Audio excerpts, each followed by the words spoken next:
Assalamualaikum warahmatullahi wabarakatuh. Perkenalkan, kami dari kelompok Panca Indra yang beranggota 4 orang yang terdiri dari 1.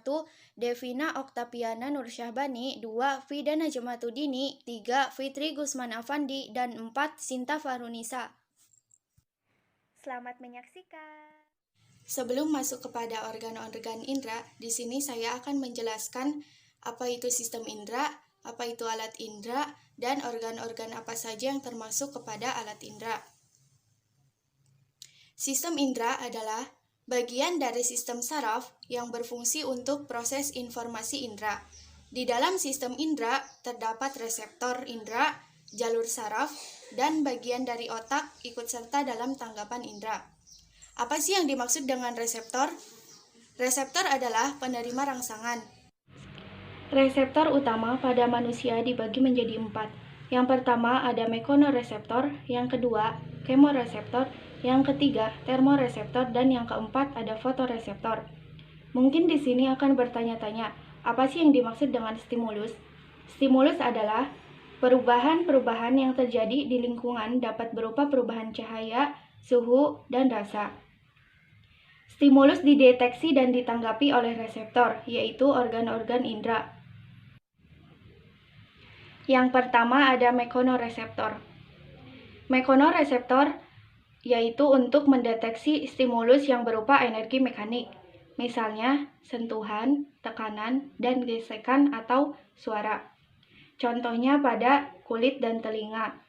Yang kedua, kemoreseptor. Kemoreseptor yaitu untuk mendeteksi stimulus yang berupa energi kimia, misalnya bau dan rasa. Contohnya pada hidung dan lidah. Yang ketiga, termoreseptor, yaitu untuk mendeteksi stimulus yang berupa energi suhu, misalnya perubahan suhu. Contohnya pada kulit.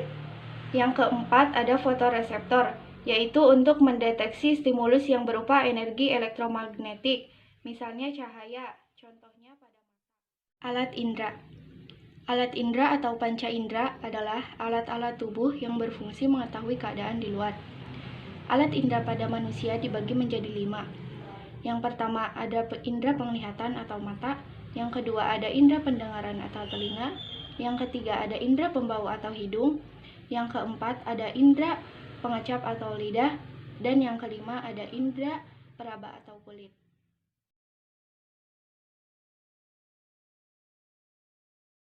Fida Najmatudini, di sini saya akan menjelaskan tentang indera penglihatan. Mata merupakan alat indera yang mampu menangkap rangsangan dari cahaya. Ukuran bola mata manusia sekitar 2,5 cm dengan bentuk yang hampir bulat. Nah, mata juga memiliki aksesoris yang tidak hanya berfungsi untuk keindahan tetapi juga memiliki fungsi tersendiri. Yang pertama ada alis mata. Alis mata berfungsi untuk melindungi mata dari tetesan keringat atau air. Yang kedua ada kelopak mata. Mata terdapat 2 kelopak, yaitu kelopak atas dan kelopak bawah. Kelopak mata akan secara otomatis tertutup ketika ada debu atau kotoran yang akan masuk. Yang ketiga ada bulu mata. Bulu mata berfungsi mengurangi intensitas cahaya yang akan masuk ke dalam mata. Dan yang terakhir, aparatus lacrimalis atau cairan penghasil air mata yang fungsinya untuk menghasilkan air mata agar mata tetap basah. Nah, yang selanjutnya ada lapisan mata. Mata terdiri dari 3 lapisan. Yang pertama ada sklera. Sklera merupakan lapisan terluar dari mata yang kuat, berwarna putih kecuali bagian depan. Bagian ini terdapat kornea yang berwarna bening, di mana kornea ini memiliki fungsi untuk menerima dan memfokuskan cahaya yang masuk. Kornea ini selalu dikondisikan supaya tetap bersih dan basah oleh air mata. Yang kedua ada koroid. Koroid merupakan lapisan tengah yang banyak terdapat pembuluh darah dan pigmen warna yang dinamakan sebagai iris. Fungsi iris ini mirip dengan diafragma pada kamera. Nah, pada lapisan iris bagian tengah dinamakan sebagai pupil, yang berfungsi mengatur intensitas cahaya yang masuk ke mata. Misalnya, ketika kita masuk ke dalam ruangan yang gelap, maka pupil akan membuka lebar atau dilatasi. Sedangkan bila kita masuk ke dalam ruangan yang terang, maka pupil akan menyempit atau kontriksi. Di sebelah dalam pupil terdapat lensa biconvex yang berbentuk cakram otot yang disebut musculus ciliaris. Nah, otot ini sangat kuat dalam mendukung fungsi lensa mata yang selalu bekerja untuk memfokuskan penglihatan. Lensa dibangun atas protein kristalin yang memiliki warna bening, sehingga cahaya bisa diteruskan ke dalam mata. Adapun kemampuan mata untuk memfokuskan cahaya yang masuk disebut daya akomodasi mata. Pada bagian depan dan belakang lensa terdapat rongga yang berisi cairan bening yang dinamakan aqueous humor dan vitreous humor atau cairan petreal. Perlu kalian ketahui bahwa seseorang yang melihat objek pada jarak yang jauh, maka otot lensa mata tidak akan bekerja. Namun, ketika kita melihat objek pada jarak yang dekat, maka otot lensa akan bekerja lebih keras untuk membuat lensa menebal sehingga kita bisa melihat objek secara fokus. Selanjutnya ada retina. Setelah melewati lensa, kemudian cahaya akan difokuskan ke retina. Pada bagian retina inilah kemudian rangsangan cahaya akan diubah menjadi impuls yang kemudian diteruskan ke otak. Bayangan yang dibiaskan oleh lensa mata akan jatuh di daerah sempit di retina yang disebut fovea. Pada fovea ini terdapat daerah yang peka terhadap rangsangan cahaya yang disebut sebagai bintik kuning, dan daerah yang tidak peka terhadap rangsangan cahaya yang disebut sebagai bintik buta. Apabila bayangan jatuh pada bintik buta, maka hal ini tidak akan direspon oleh otak. Retina itu ibaratkan seperti layar. Pada retina terdapat sel batang yang sensitif Nah, selanjutnya kita akan membahas tentang kelainan pada mata. Yang pertama ada rabun jauh. Rabun jauh atau miopia adalah kondisi ketika mata tampak samar melihat benda jarak jauh. Rabun jauh umumnya disebabkan oleh faktor genetik. Untuk mengatasi rabun jauh diperlukan penggunaan kacamata, lensa kotak, atau operasi laser mata. Selanjutnya ada rabun dekat. Rabun dekat merupakan kebalikan dari rabun jauh, yaitu ketika mata tampak samar melihat objek dari jarak dekat. Selanjutnya ada katarak. Katarak merupakan kelainan mata yang terjadi akibat penumpukan protein pada lensa mata, sehingga menjadikan penglihatan samar.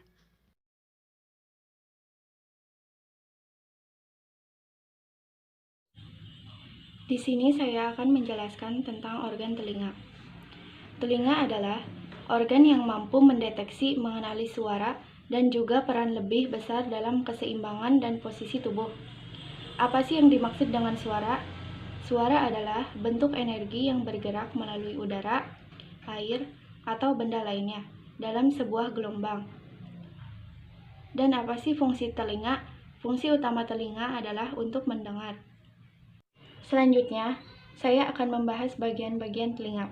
Telinga dibedakan menjadi 3, yaitu telinga bagian luar atau outer ear, telinga bagian tengah atau middle ear, dan telinga bagian dalam atau inner ear. Yang pertama ada telinga bagian luar atau outer ear, berfungsi sebagai menangkap suara dan mengalokasikan suara, yang terdiri dari daun telinga atau auricula, lubang telinga atau ear canal, dan saluran telinga. Yang kedua ada telinga bagian tengah atau middle ear yang berfungsi sebagai menghantarkan suara yang telah dikumpulkan oleh auricula ke telinga bagian dalam. yang terdiri dari 3 tulang, yaitu tulang martil atau malleus, tulang landasan atau incus, dan tulang sanggurdi atau stapes, gendang telinga, dan saluran setengah lingkaran atau semisirkular. Yang ketiga ada telinga bagian dalam atau inner ear yang berfungsi sebagai membantu keseimbangan dan menyalurkan suara ke sistem saraf pusat yang terdiri dari koklea atau rumah siput, saraf pendengaran, dan saluran eustasius. Selanjutnya ada mekanisme telinga. Suara yang kita dengar akan ditangkap oleh daun telinga, kemudian sampai ke gendang telinga sehingga membuat gendang telinga bergetar. Getaran ini akan diteruskan oleh 3 tulang pendengaran ke dalam telinga bagian dalam, tepatnya di koklea atau rumah siput. Di dalam rumah siput, cairan limfe akan bergetar sehingga merangsang saraf-saraf pendengaran. Oleh saraf-saraf pendengaran, getaran tersebut akan disampaikan ke otak agar diolah sehingga bunyi terdengar. Suara atau bunyi yang dapat didengar oleh manusia berfrekuensi antara 20 sampai 2000 getaran per detik atau hertz yang disebut dengan bunyi audiosonik. Selanjutnya ada kelainan atau penyakit pada telinga. Yang pertama ada tuli. Tuli adalah ketidakmampuan telinga untuk mendengarkan bunyi atau suara. Tuli dapat disebabkan oleh adanya kerusakan pada gendang telinga, tersumbatnya ruang telinga, atau rusaknya saraf pendengaran. Ketulian biasanya disebabkan oleh kakunya gendang telinga dan kurang baiknya hubungan antar tulang pendengaran. Yang kedua ada conge. Conge adalah penyakit yang disebabkan oleh infeksi pada bagian telinga yang tersembunyi di tengah-tengah. Infeksi ini disebabkan oleh bakteri. Yang ketiga ada otitis eksterna, adalah suatu infeksi pada saluran telinga. Infeksi ini bisa menyerang seluruh saluran atau otitis eksterna generalisata atau hanya pada daerah tertentu sebagai bisul atau furunkel. Otitis eksterna sering disebut telinga perenang atau swimmer's ear. Yang keempat ada perikondritis, adalah suatu infeksi pada tulang rawan atau kartilago bagian telinga luar. Perikondritis bisa terjadi akibat cedera, gigitan serangga, dan pemecahan bisul dengan sengaja. Nanah akan terkumpul di antara kartilago dan lapisan jaringan ikat di sekitarnya, atau perikondrium.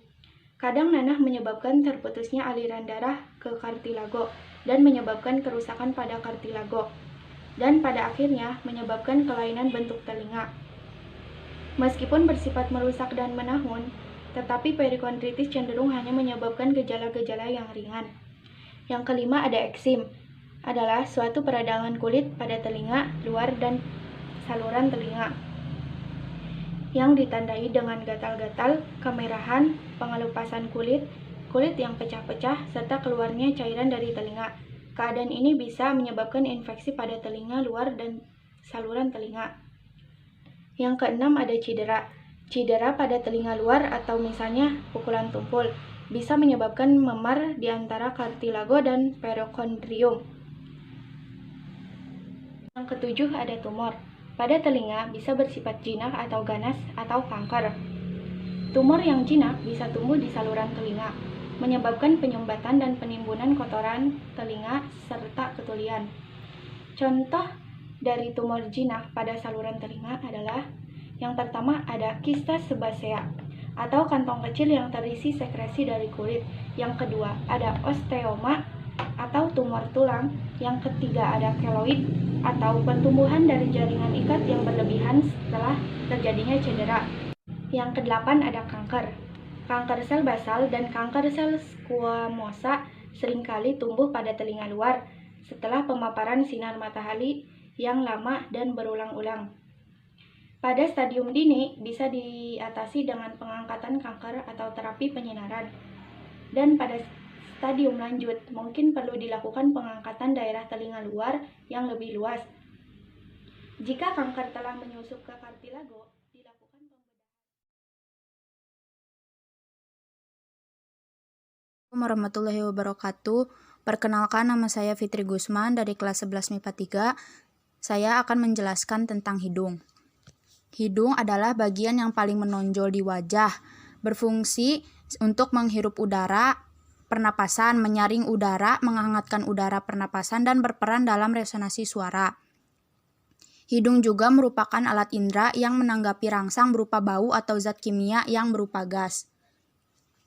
Hidung mempunyai susunan anatomi, yaitu yang pertama, hidung bagian luar. Hidung memiliki dua lubang yang secara anatomis disebut sebagai nares. Kedua lubang hidung dipisahkan oleh struktur yang terbuat dari tulang rawan dan disebut septum. Secara keseluruhan, bagian luar hidung yang bentuknya terlihat seperti segitiga dinamakan meatus eksternal. Selain tulang rawan, meatus eksternal juga terdiri dari kulit dan jaringan lemak. Di hidung bagian luar juga terdapat otot yang membantu dalam membentuk ekspresi wajah.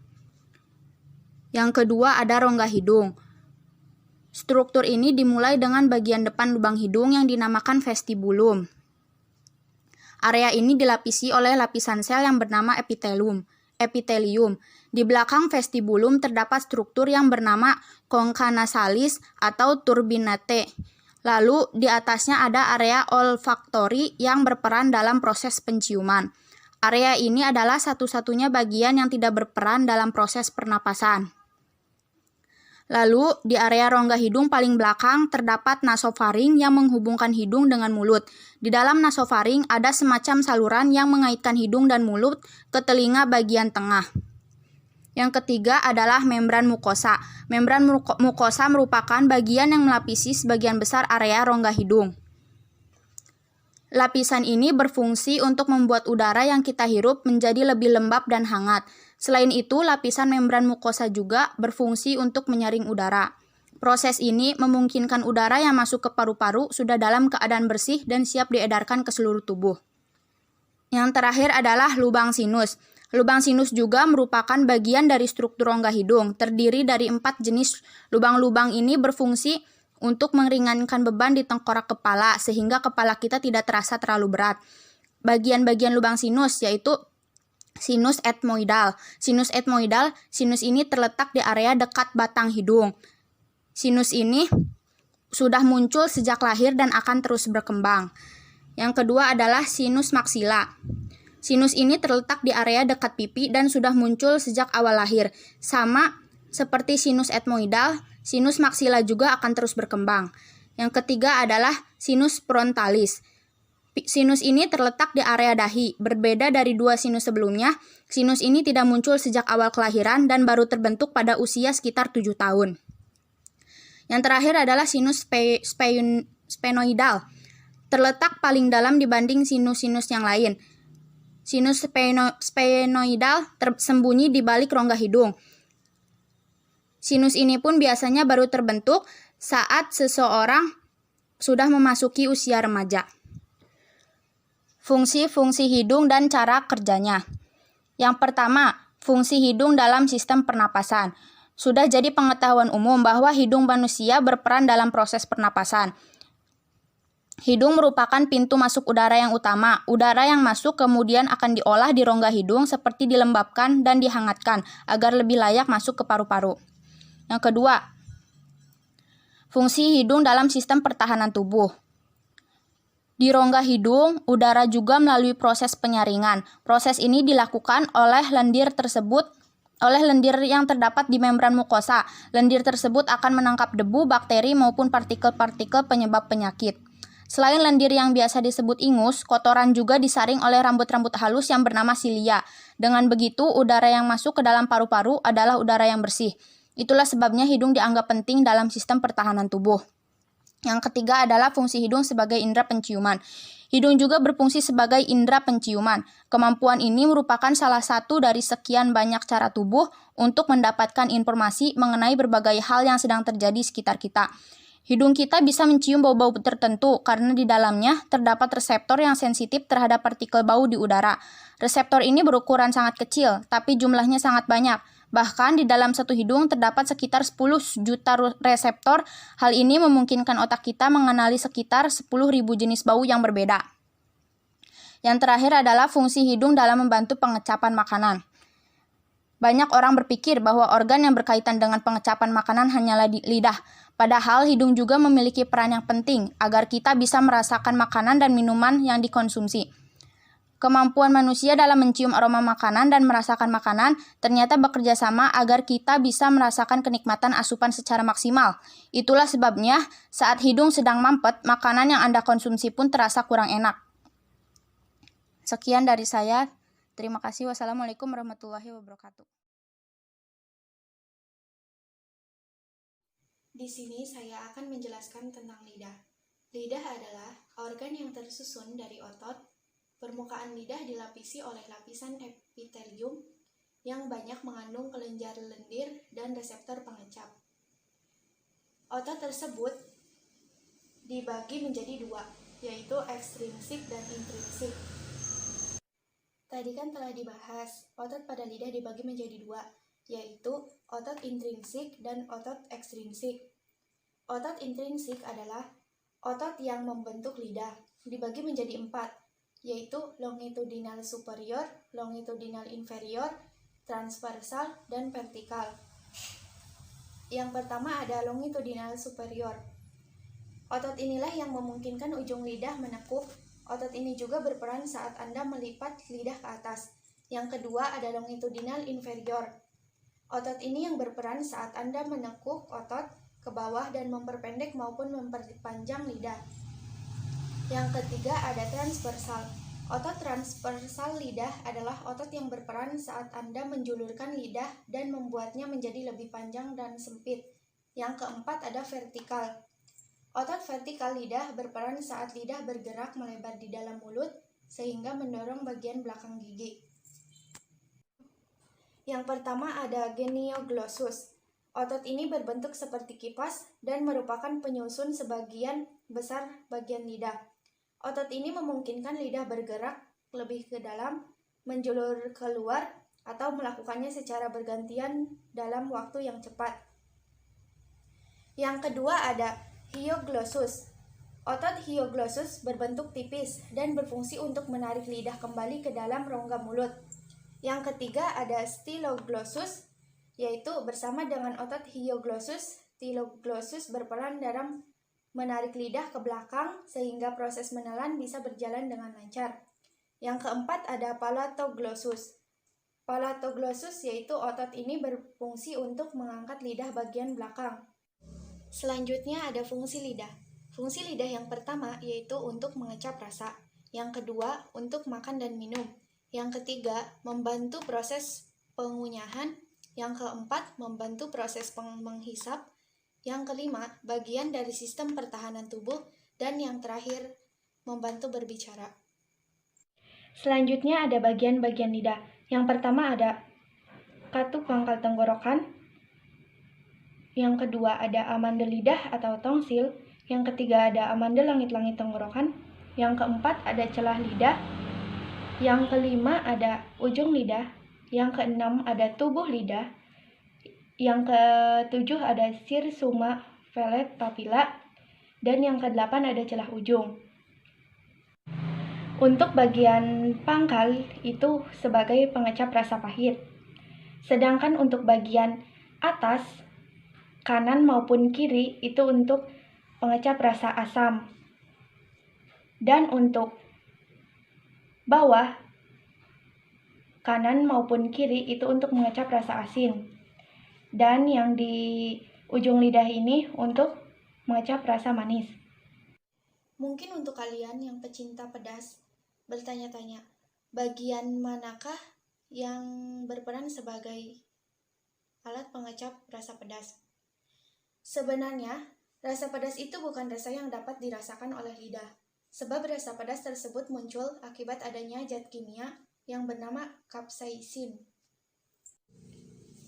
Dari bagian-bagian pada lidah yang tadi, ada yang dinamakan dengan papila. Apa sih yang dimaksud dengan papila?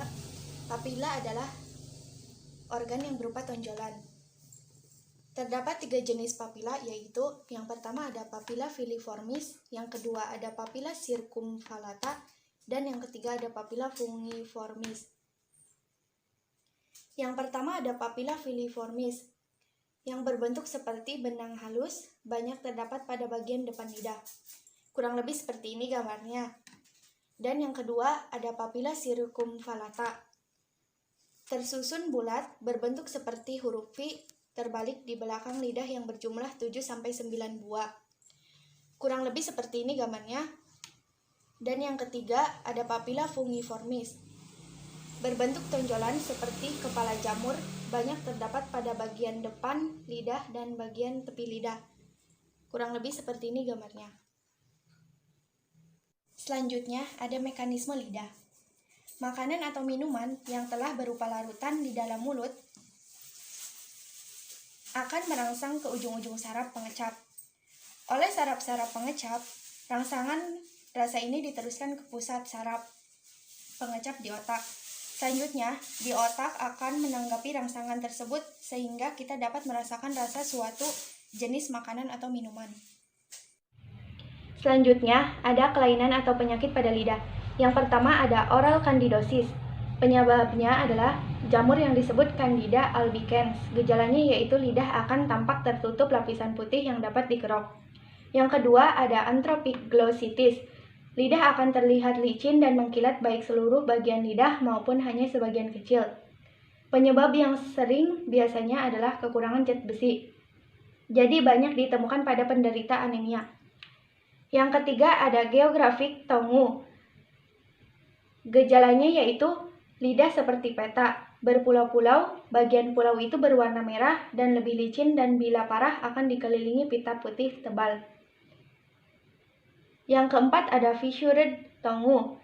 Gejalanya yaitu lidah akan terlihat pecah-pecah. Dan yang kelima ada glossopirosis. Kelainan ini berupa keluhan pada lidah di mana lidah terasa sakit, panas, dan terbakar, tetapi tidak ditemukan gejala apapun dalam pemeriksaan. Hal ini lebih banyak disebabkan karena psikosomatis dibandingkan dengan kelainan pada syaraf.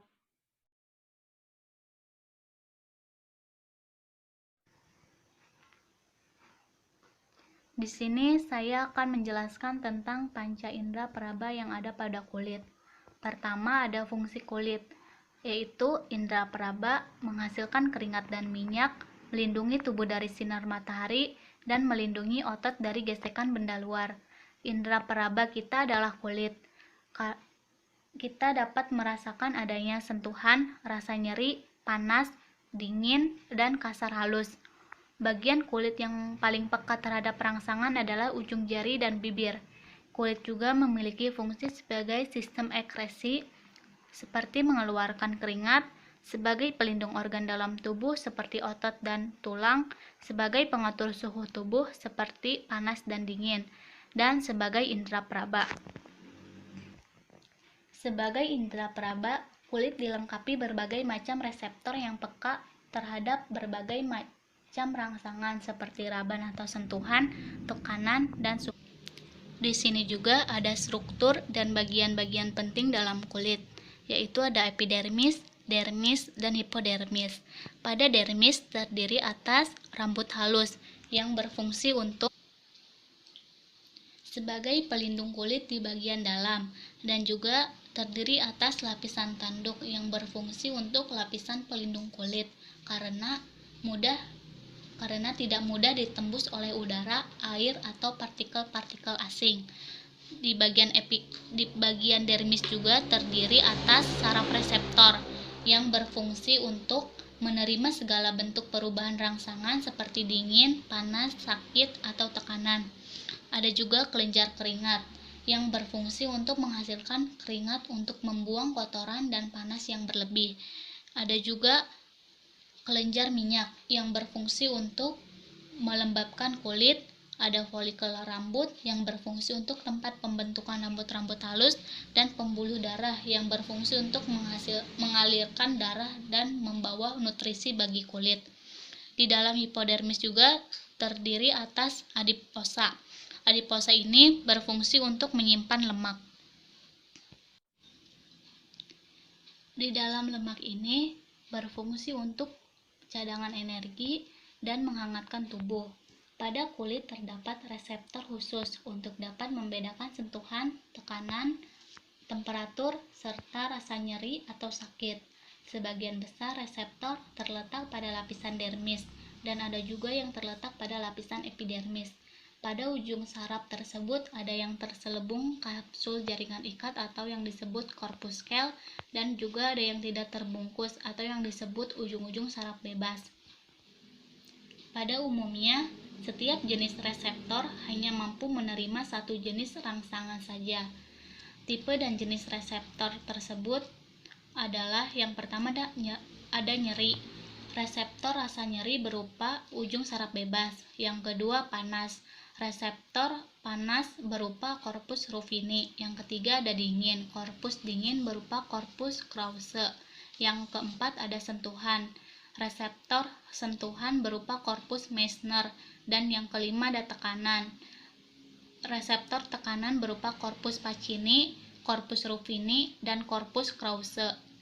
Mekanisme indera peraba adalah ketika kulit menerima rangsang, rangsang tersebut diterima oleh ujung saraf. Rangsang kemudian diteruskan ke otak melalui urat saraf. Oleh otak, rangsang tersebut diolah sehingga kita bisa merasakan adanya suatu rangsang.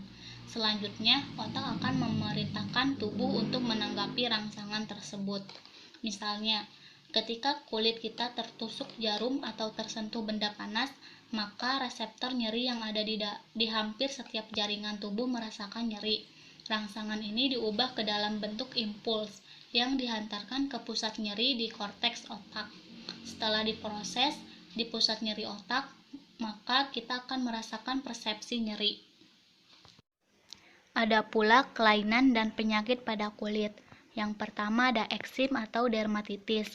Eksim atau dermatitis adalah penyakit kulit yang ditandai dengan kulit mengering, kemerahan, dan gatal bersisik.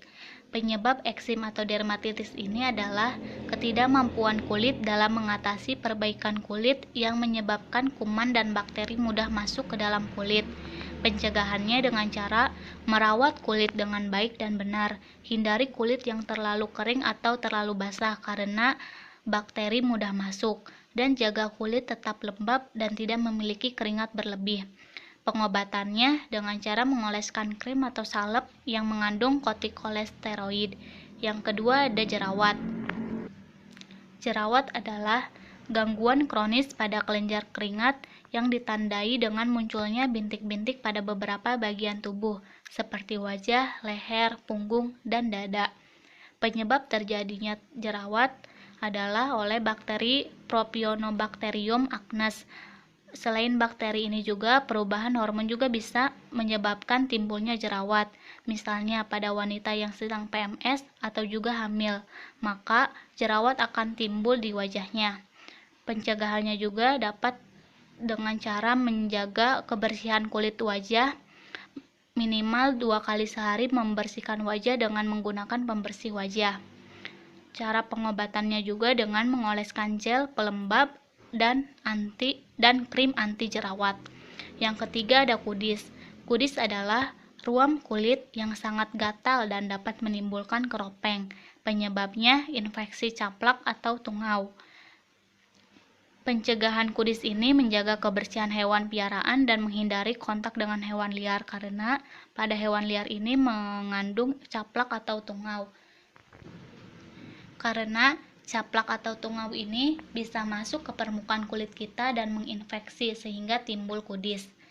Cara pengobatannya dengan mengoleskan obat yang mengandung insektisida seperti pretrin, linden, dan crotamiton. Yang keempat ada biang keringat. Biang keringat adalah ruam kecil berwarna merah dan menonjol yang terasa gatal, serta bisa menyebabkan sensasi menyengat atau perih pada bagian kulit. Penyebab biang keringat ini adalah kelenjar keringat tersumbat oleh sel-sel kulit mati yang tidak dapat terbuang secara sempurna. Cara pencegahannya juga bisa mengusahakan agar tubuh tidak kepanasan. Gunakan sabun yang tidak membuat kulit menjadi kering, tidak menggunakan lotion atau krim yang dapat menyumbat pori-pori kulit, dan hindari mengenakan pakaian ketat, karena kalau pori-pori tersumbat maka keringat susah keluar. Dan cara pengobatan biang keringat ini bisa dengan cara obat antihistamin, menggunakan krim hidrokortison, dan memakai lotion kalamin. Yang kelima ada gangren. Gangren adalah kematian jaringan lunak pada kaki atau tangan, diawali dengan kebiruan pada kulit dan terasa dingin jika disentuh, kemudian menghitam dan lama-kelamaan berbau busuk. Penyebab gangren ini adalah gangguan pengaliran darah ke jaringan, sering terjadi pada penderita diabetes mellitus dan aterosklerosis. Aterosklerosis adalah pembuluh darah tersumbat oleh mag atau kolesterol, jadi pengaliran darahnya terganggu atau terhambat, dan bagian yang tidak terkena asupan darah itu akan membiru, lama-lama akan mati. Dan juga ada pencegahan gangren. Pencegahannya dengan cara menghindari rokok dan menjalani pola hidup sehat dengan diet rendah lemak, karena lemak ini bisa menjadi pemicu tersumbatnya aliran darah ke jaringan apabila si lemak itu membeku di pembuluh darah, dan serta berolahraga secara rutin. Pengobatannya juga bisa dengan cara antibiotik apabila gejala gangren ini masih ringan, dan bisa diamputasi jika gejalanya sudah parah. Sekian penjelasan tentang panca indera. Apabila ada kesalahan dalam mengucapkan, mohon dimaafkan. Dan apabila ada suara bising dari luar, mohon dimaklumi. Wassalamualaikum warahmatullahi wabarakatuh.